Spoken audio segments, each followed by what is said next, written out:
So the big question is this: how do most agents who struggle to get the information that most successful agents hoard to themselves grow and prosper without this information? That's the big question, and this video cast is the answer. Welcome to Real Estate Rockstars. I'm your host, Pat Hyben. All right, Rockstar Nation, boy, we have a great guest coming out of Newport, Rhode Island, Mr. Chris Prefontaine. Great guy. Used to be a realtor. Son used to be a realtor.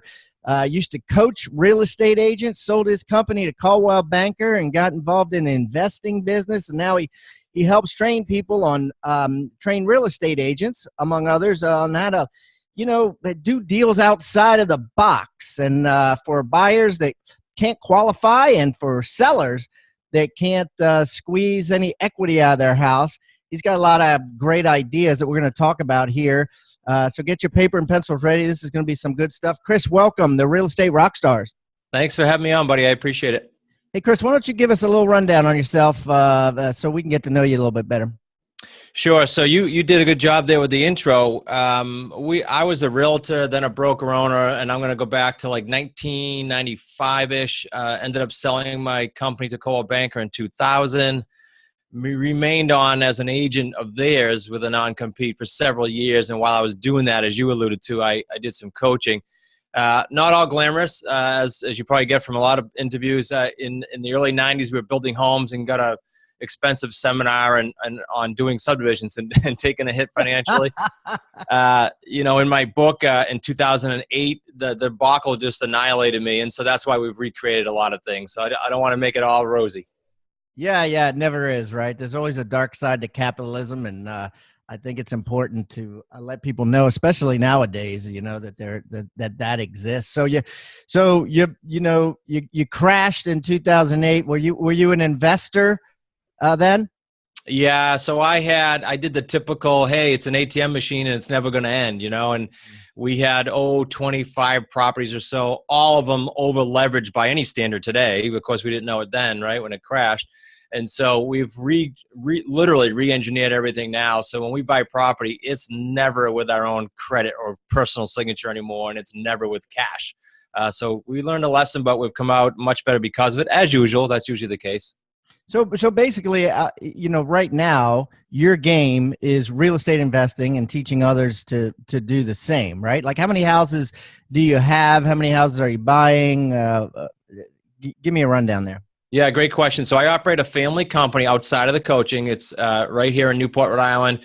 We buy 4 to 6 homes a month, really just in New England. It's my son, my son-in-law, my daughter, my wife, and one bookkeeper. We've been pretty tight. So it's a nice family ship. Then we take that exact same model and we teach partners around the country, so students around the country, to do the exact same thing. Okay, awesome. And then you buy and hold, right? Okay, so good question. So buy and hold, short term. So what we do on all our properties is we buy either owner financing, lease purchase, or taking over the property subject to the existing underlying debt. So you're never going on a loan, you're never putting up your own cash. And then we exit always with a rent to own. So that's taking a buyer kind of in that 80% pool out there that can't get financing, putting them in a home, getting them credit enhancement over whatever time period, and then they do get it cashed out. So it's never longer than anywhere between 12 and 72 months typically. And we typically hold, like right now, if you took a snapshot, we have around 65 of these that we run. Some are coming on, some are getting cashed out, and every month that rotates. And okay, so you got 65 houses, right? And so none of these, based on your, traumatic experience in the past of getting crushed in 2008, none of these have Chris Prefontaine on the deed. You are correct. None of them have us on the deed, but more importantly, we're not on any of those loans. On the loans, what do you put on there? You have an LLC? You just slap it on? Well, the LLCs buy the property, sure, but more importantly, even the owner finance deals where we're making principal-only payments to a seller, we are not signing personally ever. The deal holds its own, meaning my LLC is committing to make the payment to the seller, and if they're not good with that, we don't do the deal. That's awesome. That's really cool. And then then it allows you to, build wealth, right? Have a bunch of rental properties, have 65 rental properties, and create income by, selling them once they, appreciate to where you want them or whatever, what have you. So let's talk a little bit about this, how it can help real estate agents listening close more deals and make more commissions. You got a guy that you coach out in Florida who's doing this. Talk to me about that. Yeah, Sergio is his name. Sergio came on as just like everyone else. Kind of, hey, I got some knowledge. I happen to be a realtor, but I like what I saw about you online. Okay. So we taught him how to look a little wider in the lens, I guess is the best way for me to say it from a realtor standpoint. Because why? Because now Sergio goes into a home. I can give you many examples, but he goes into a home, let's say, with a seller. And for whatever reason, if that thing might expire in the future, or if they just can't get the listing because it's over leveraged or it's overpriced and they just won't give in, any reason it's not selling and you may or may not take it or it may expire, now he can take it because we buy so many different ways. And on the other side, let's say he gets a call from the buyer you and I alluded to earlier. They can't get financing today. It's an enormous pool of buyers right now that can't get financing today, but they just need time. Time for credit enhancement or time for seasoning as self-employed. No more stated income loans, as you probably know. So we got a huge pool. So let's talk about this because you're throwing around some big numbers. 80%, is that true? You're saying 80% of buyers, or would-be buyers, let's call them, right? Because they're not buyers because they've been to the bank and can't get a loan, or they just know their credit is shot and they're insecure about it. They don't even try, right? Let's just call them. You're saying 80% can't get loans? Yeah, depending on what market you look at and, of course, what criteria you use, because the market's softening now for loans, right? But from a conforming loan standpoint, yeah, it could be as high as 80, 82% in some markets that I've seen. So either way, it's enormous. Yeah. Okay. So let's say I'm a real estate agent, right? I got this house. It's sitting on the market. Let's just say it's a dog, right? It ain't selling. I want to tap into that 80% or whatever it is. I want to figure out a way to sell it to someone who thinks in their mind that they can't get the loan. What do I do? Okay, let me give you an exact example, the best way of doing it. So there was a property nearby me here, and it's tough to do. I'm on an island, so it's tough to do homes here. But there was a property that sat on the market with an agent, and I happen to know the agent for about 11 months. 11 months. House was at around 239.9. Quite frankly, it was priced about right, but it wasn't selling. It was empty, and it had some issues, functionality issues. We contacted the seller as an expired because we saw it come on before it popped back on the market, and said, "Look, we will lease purchase your home, and we will do so by taking over the existing loan. We will give you a portion of our non-refundable down payment we're going to get from our buyer, and here's what we need. We need time. We need about 24 months to get our buyer through the process of credit enhancement." We put a sign in that yard, and it was exactly 11 days that went under agreement with us versus the realtor who still had his sign there. We actually co-did it together. Now, why is that? This guy who bought this home drove by this house every day. He was a mason. Every day. Why didn't he call the realtor? What you said earlier. He was embarrassed. He thought he couldn't afford it. He didn't call. Our sign said lease purchase, no banks. Boom. He called. He put a 10% non-refundable down. That means he's serious. In the course of, 18, we gave him 24. But in the course of 18 months, he did get his financing. That's a happy story. It's done. He's in the home. He owns it. I like that. Lease purchase, no banks. I like the no banks because a lot of lease purchase, it maybe makes sense to a realtor, but it definitely doesn't make sense, to the mason who's driving by that. What is a lease purchase, right? So I like that. No banks, and boom. All right, cool. And so that's a great way. And so give me some details for people listening, like how exactly did you structure it? Other than, he put 10% down. So let's say he happened to have 23 grand in the bank, but his credit was shot. What did you do after that? Okay, so there's obviously a pre-qual period there where he has to prove income. What we do so we don't mess with that is we use a third party out of Pennsylvania. mycreditteam.com. I think they have many sites, but that's one of them. They go through front end and back end housing ratios, FICO score, credit, criminal, everything gets checked. And then a game plan to say, when will they, if they can, be mortgage ready? And then and only then do we say, does that fit within the parameters the seller said to us that he can wait 12, 24, 36? In this case, the report came back and said 18 to 24. Owner said 24 is good. So we then accepted him. It goes to the attorney and he signs formally. Even though it's a lease, we put him in front of an attorney. So it's a little bit of a formal process, almost like the pride of home ownership, I want you to think about the word toolbox. What is a toolbox? A toolbox is a box full of tools that you use to build something great. At Real Estate Rockstars, we've created our own free toolbox. So everybody that comes on the show as a guest brings a tool with them, and we plow them all into this toolbox, and we give it away for our viewing audience to basically use as they wish. Everything we put in there is an actionable item that can be downloaded, can be printed, can be used immediately. And we got things like scripts and dialogues, checklists for teams, checklists to keep agents accountable, referral forms that are filled out at settlement to get referrals by your buyers and sellers. Everything you could think of that you could use on a regular basis about real estate is included in this toolbox. And it's helping agents worldwide sell more houses and make their jobs a lot easier and processes much more efficient. And the thing is, it's absolutely free.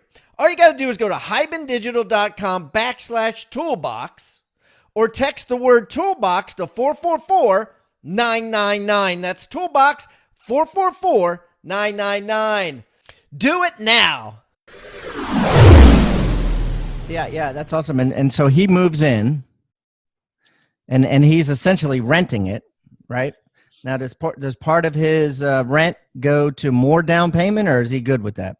Good question. So the most asked question we get. So a couple things here. First of all, a very important distinction when you say rent. I don't want to be in the rental business. Back before '08, I was. So what are all these agreements structured as? These lease purchase agreements are structured as, I said earlier, A, down payment, non-refundable. You're serious. You've committed to this house. You just need time. B, you handle as the renter, lease purchaser, you handle all repairs. So and this is the conversation we have with them, you are treated, you behave, and you act like you are a buyer. What does that mean? You cut the lawn, you fix anything that goes wrong. You're the buyer. You just don't have a mortgage yet. You own it, yeah. Yeah. So they know that going in, and again, pride of ownership. We give them a pathway to get there. So then they join the credit enhancement program if they're not already in one. Some people come to us and they're already in one. That's good. I like that you outsource that, by the way. I mean, that's a big job to do. And it's more than a big job. It's a lot. And the guy that does the enhancement, coincidentally, used to write loans, so he gets the whole front end. What's it called again? My Credit Enhancement? MyCreditTeam.com. MyCreditTeam.com. That's awesome. I'm going to put a link to that on hibandigital.com/Chris Prefontaine. My Credit. What is it? Team. My Credit Team. All right, yeah. Beautiful. Keep going. Yeah, the guy's been doing it, 15 or 20 years. His name is Paul. So, okay, so they go through the credit enhancement process. The investor gets, the realtor gets a link to the portal to watch the progress of the credit repair. Why? Well, if they get off track, they're in default of their agreement. This credit enhancement is part of their lease purchase agreement because they can't get to the finish line without it. And then once that process is done, it's usually one cycle of 6 months. If they're really bad, they're going to have to go another 6 months. And that's why we give them the buffer. And then they just go conventional. They can go to a local bank. They can go to a mortgage broker that we suggest. It doesn't matter. They're going to go then shop like they're buying a house today. Wow. And it becomes a conventional sale. Okay, so this is great. And this is awesome that you counsel these people and hold their hand through this process. But how do you make money? Sure. So, and important things we're talking to a lot of realtors here is this. I'm not licensed anymore, on purpose, by the way, and my son as well. But we cannot, as all the realtors know listening, we cannot market or do anything with a home until what? until we have it under agreement, until we have equitable interest in the home. So it's super important to know that when we go with the seller, we're contracting on that with either a purchase and sale or a lease purchase agreement. So now we have equitable right to go market it. Just a slight distinction there. And because I said that, I lost track of your last question. Well, I just, yeah. So like, how do you make money? So gotcha. You're not licensed. You can't charge a commission. Right. Did you charge the seller? Do you charge the buyer? Do you get a piece of the equity? How do you, I mean, what do you do? How do you make money? Yeah. We create 3 paydays. The guy Sergio I mentioned is well over 350 grand this year. And these 3 paydays, I'll explain them.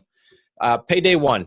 Payday one is all or a portion of the down payment that the buyer comes to the table with. So for example, that gentleman wanted $239,900 for the house, but in his mind, he said, I can accept X, whatever X is less than, right? 220, let's say. Yeah. Yep. So I put it on for the same as the realtor, coincidentally in this case, at $239,900. And I said to him, look, whatever deposit we get, we'll give you X percentage back and we'll keep the remainder. Sometimes we keep it all. As long as the seller is getting their net, they don't care.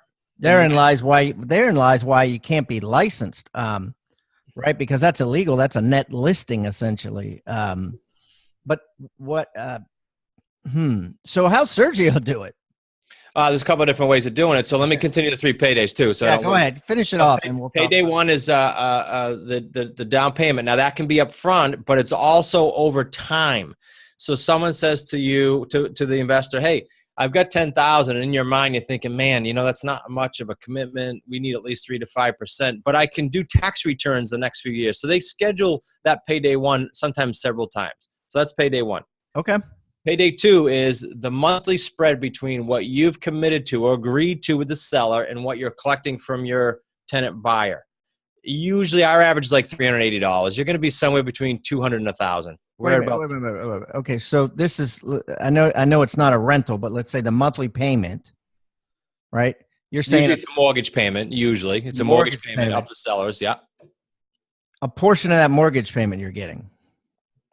No, so say the mortgage on that house, I'm trying to think of that number, is about $1,280. $1,200, yeah, okay. In that case, we actually went out to the market at $1,625 and got that. So the difference between the mortgage payment of his that we are paying and our $625 we were collecting, that's our spread. That's our payday two. So you got a mortgage against the house? Yep. That stays in the seller's name. But who paid off the mortgage that was already in the seller's name, or was it paid off? Doesn't get paid off till the tenant buyer gets financing in year 1, 2, or 3. It stays in their name. Title stays in their name. It's a lease purchase. So then wouldn't you have 2 mortgages on it? No, because all it is a lease purchase. You're not encumbering it with any more debt. So you're my buyer. I move you in with a lease purchase agreement. The seller says, hey, just make sure my payments stay current. I pay the payments on the mortgage and I keep the difference in the spread. Oh, I see. The difference in the rent or whatever you want to call it. So you charge them $1,500, the payment's $1,280, and you just keep the difference. You got it. That's average around $300 to $400 each deal. Yep. And you're going to see why we keep that one tight. So then what's payday 3? Payday 3 is twofold. Payday 3 is pretty cool. So payday 3 is any premium I put on the home at the beginning between what the seller wanted and what I thought the market could bear, less any deposit that buyer gave me up front. That's my payday 3 still remaining for when it closes out. But it's also this. The mortgage payment that I'm making every single month that's in the seller's name, any and all principal pay down over the course of the term accrues to me as well. So my mortgage is going down because he or she just said, I want X at the end. Yeah. X is determined beforehand. Right, the net.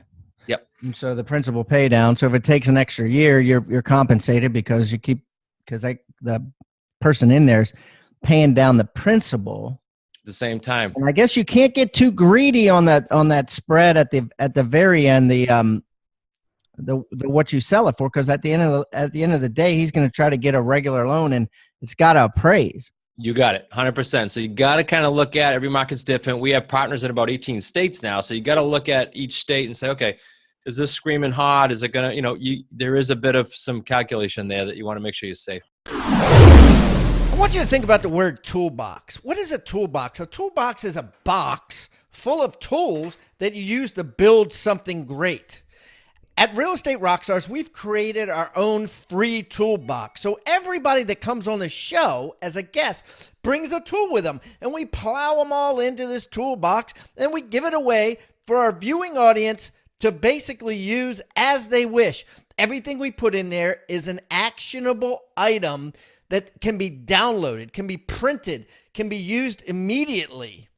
And we got things like scripts and dialogues, checklists for teams, checklists to keep agents accountable, referral forms that are filled out at settlement to get referrals by your buyers and sellers. Everything you could think of that you could use on a regular basis about real estate is included in this toolbox. And it's helping agents worldwide sell more houses and make their jobs a lot easier and processes much more efficient. And the thing is, it's absolutely free. All you got to do is go to hibandigital.com/toolbox or text the word toolbox to 444-999. That's toolbox 444-999. Do it now. This is screaming hard.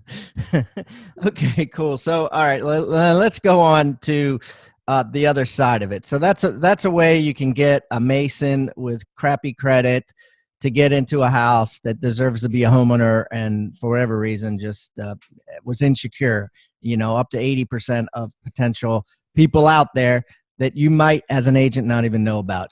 What about on the other end? Like, and I think you kind of explained this already, right? You kind of talked about both sides, but talk a little bit about, let's say I go on a listing appointment, the guy's upside down. Again, use a scenario of he owes 270 and the house is worth 250, or maybe use a real life scenario. Tell me how, as an agent, I can make money on a deal like that instead of letting it go. Sure. So this is more prevalent, the one you just described, where it's either at or about what the market bears. So if they sold it, they have good credit, let's assume. They're all set. It's just that if they sell, they got to come out of pocket with cash. Let's go that scenario first. So if it's not too upside down, in your case, 20 grand is not too bad. I would look at the amount of the principal pay down on their current mortgage. What is it at right now? Is it $300 a month? Is it $500?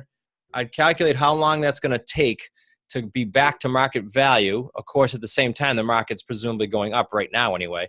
So I would structure a longer term lease purchase to allow me to have the market go up and my principal come down. Not a 1, 2, or 3 years. I'm talking I've done 9 years, 7 years. I've done 10 years. So that you now control that home with a lease purchase. You're making the monthly mortgage payment, and you have all the time in the world with your tenant buyer. They can take their time. They can, have credit enhancement for several years before you have to cash that out. We do a lot of those. Wow. And I guess you're going to get a lot of sellers that are just like, Chris, I don't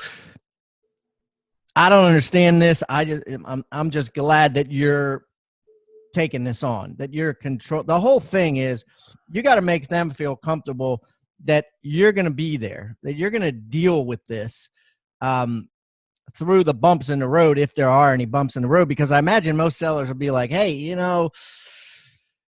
this is a good way to get me out.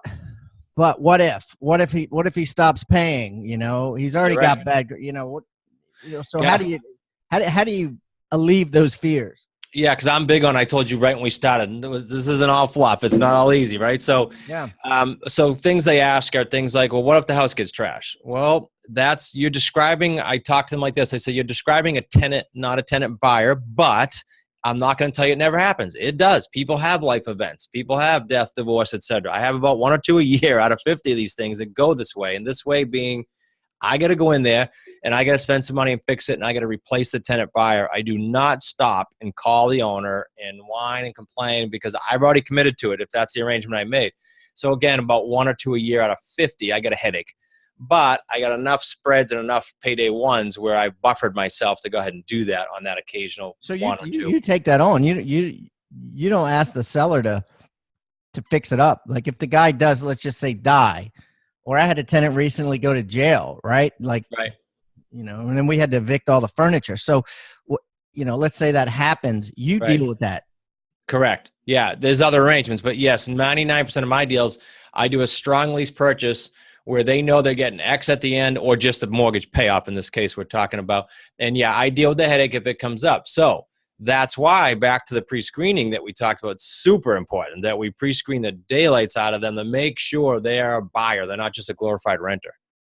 Yeah, and obviously you or the seller could drive by their personal house too now, and like that Mason's house. Going back to that example, I mean, you could drive by his house, see what his front stoop looks like. You know. You're right. We do, and we call. You know, obviously over the last 5 years, we've added all kinds of things we do from learning, and one of them is going by. One of them is calling references, etc. Just like you would a renter, but again, you're looking for a buyer here. And I don't want to, just so I say this and I don't forget, I don't want to paint the picture that it's always the problem property for the seller.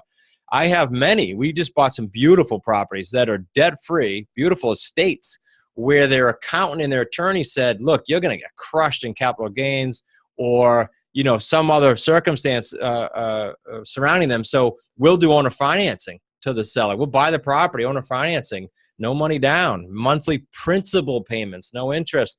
It behooves them sometimes to not claim interest income. It behooves them to watch their capital gains and stretch it out, you know, kick the can down the road. So I don't want to paint this picture for the realtor that it's just a problem one. Sometimes these people are strategically looking for owner financing, and a realtor usually doesn't think to ask that. Yeah, because they don't want to live there anymore, but they might already have a big gain this year, where next year or the year after they won't have any gains. So this way they kick the can down the road, so the gain comes 2 years later. It's just massively strategic, because you don't want to. You're gonna, you know, it just makes sense. Yeah, let me give you a really cool example. If we don't have time, you stop me. We just did a deal. I love examples. Yeah, real life. Yeah, they're better. We can all learn better. So we bought this 10-acre estate in Pennsylvania with our partner there, Don. Don's an engineer. He does this part-time, one of our students. And this guy was on the market, same deal, probably about 12 months. Called us. We had called him a few times, kept in touch. Then he called us last fall and said, look, guys, I got 5 kids. They're in Texas. I'm in Pennsylvania. I want to talk to you guys about that private financing deal. How's it look? I said, look, you get 2 options. We can buy this property, pay your closing costs. You have no out of pocket.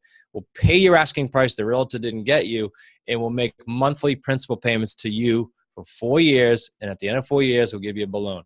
Guy was tickled pink, because mainly what you just said, he wanted to go to Texas, make sure this was handled by someone he could trust, and he had monthly principal payments and top price, so he didn't have to worry about claiming interest. And when you say monthly principal payments, just the principal he was paying down on his loan? What do you mean? Yeah, all our owner financing deals, all of them. We pay sometimes top dollar and sometimes even a premium, because we're paying principal only. So in his case, we bought that place for like $425,000. We pay him $1,540 a month principal, no interest. Okay.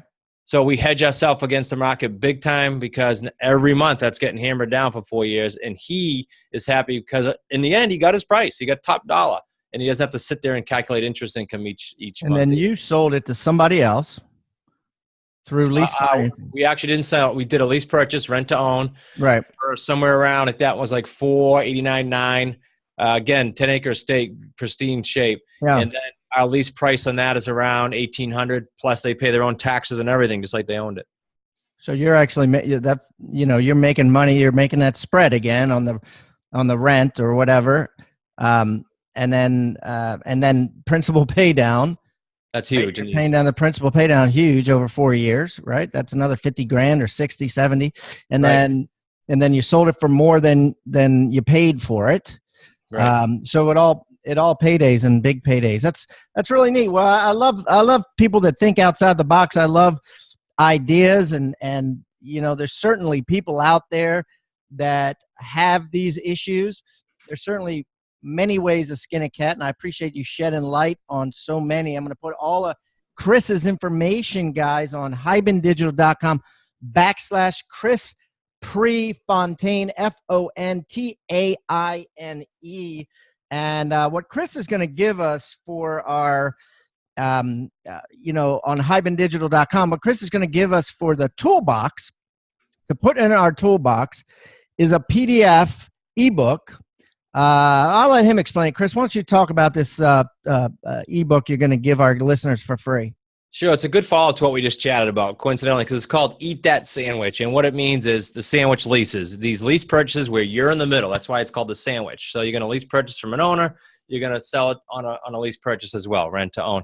So it's going to talk about the 3 paydays that you and I just touched upon briefly, but it's going to give many examples of different types of these deals. So the realtor can read it and say, I get it. That's a seller that I usually pass on, or that's someone I could help more efficiently.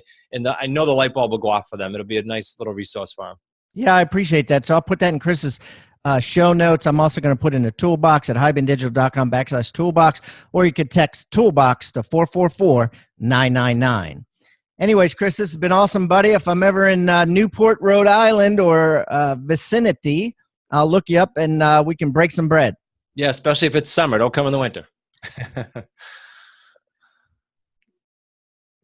Okay, Big Profit Agents, I got a special guest coming from Newport, Rhode Island, Mr. Chris Prefontaine, the master of thinking outside of the box in closing real estate deals. Chris, welcome to Big Profit Agents. Thanks, buddy. Thanks for having me.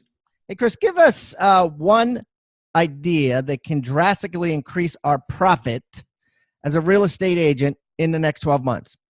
Yeah, not only increase, but add a profit center, because a lot of especially the top agents, seeing a lot of sellers as a listing agent are running into properties, I'm sure, that are either functionally not well, so they're not going to sell too well, or the owner needs or wants too much money, or they owe what it's worth, and all these listings, potential listings, that they might have to walk away from, like I did for 18 years as a realtor. They can now actually buy as an investor and create an entirely different profit center. But also, in the seller's eyes, they're the hero, because they're creating a profit center, but they're also solving an issue that they don't have to go elsewhere for. I love it. I love it, buddy. And if you guys want more information on that, just go to the Real Estate Rockstars podcast that I had with Chris, and it explains it in detail. Thanks, Chris. Listen, buddy, have a great day, bud. You as well. Thank you for watching Real Estate Rockstars. Please give us a review wherever you're watching or wherever you're listening. We eat feedback for breakfast, and I don't care whether you give me a 1-star review or a 5-star review. I just want the review. I want to know what we're doing right and what we're doing wrong. Would love to improve things. Hey, and listen, please subscribe. The more subscribers we get and the more reviews we get, the better guests we'll get for you in the future. Feel free to reach out to me anywhere on social media. Just type in my name. I'm everywhere, and I look forward to meeting you in the digital world. Have a great day, and thanks again for listening to Real Estate Rockstars.